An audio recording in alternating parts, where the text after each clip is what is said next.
বুয়েট শিক্ষার্থী আবরার ফাহাদকে মারা জায়েজ ছিল, এমন মন্তব্য করেছেন বাংলাদেশ ছাত্র ইউনিয়ন ঢাকা মহানগর শাখার সভাপতি শাহরিয়ার ইব্রাহিম।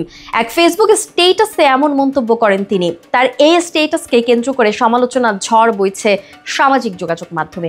শহীদ আবরার ফাহাদের ছোট ভাই আবরার ফাইয়াজের একটি স্ট্যাটাস ঘিরেই মূলত শুরু হয়েছে এমন বিতর্ক। নিজের ফেসবুক আইডিতে একটি স্ট্যাটাস দেন ফাইয়াজ, বলেন এটিএম আজহারের মুক্তিতে শাহবাগের কণ্ঠে আজ পরাজয়ের আর্তনাদ শোনা যাচ্ছে। ৭১-এর প্রকৃত অপরাধীদের বিচারের পথ চিরদিনের জন্য ধ্বংস করেছে এ শাহবাগী। এই স্ট্যাটাসের ওপর ভিত্তি করে একটি ভারতীয় সংবাদ মাধ্যম একটি ফটো কার্ড শেয়ার করে।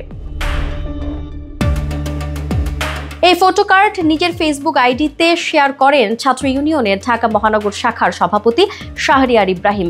সেখানে তিনি লেখেন, জাসির আবরার ফাহাদকে হত্যা কেন জায়েজ ছিল দেখ তোরা। তবে এ বিষয়ে এখনো শাহরিয়ার ইব্রাহিমের কোনো বক্তব্য পাওয়া যায়নি। এদিকে শাহরিয়ার ইব্রাহিমের এই মন্তব্যের পরে সামাজিক যোগাযোগ মাধ্যমে ক্ষোভ ঝাড়ছেন নেটিজেনরা। এ প্রসঙ্গে ছাত্র শিবিরের কেন্দ্রীয় প্রকাশনা সম্পাদক সাদিক কায়েম বলেন, উন্মত্ত দানব শাহবাগের সাথে কেউ একমত না হলে শাহবাগ তাকে হত্যা করতে চায়। বুয়েটের শহীদ আবরার ফাহাদের ভাই আবরার ফাইয়াজ এটিএম আজহারের মুক্তির পর শাহবাগের পরাজয় হয়েছে বলার পর ছাত্র ইউনিয়ন নেতার উক্তি এটাই প্রমাণ করে।